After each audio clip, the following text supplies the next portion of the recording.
ஒன்டாரியோவிற்குள் ஒரு குளிர்கால வானிலை அமைப்பு நகர்ந்து வருவதாக சுற்றுச்சூழல் கனடா தெரிவித்துள்ளது.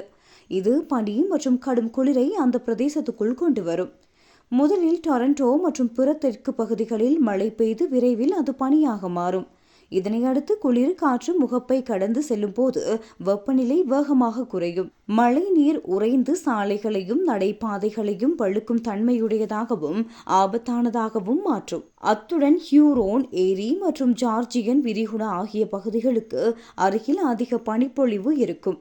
சில பகுதிகளில் குறிப்பாக புதன்கிழமைக்குள் 10 முதல் 15 சென்டிமீட்டர் வரை பனிப்பொழிவு ஏற்படக்கூடும்.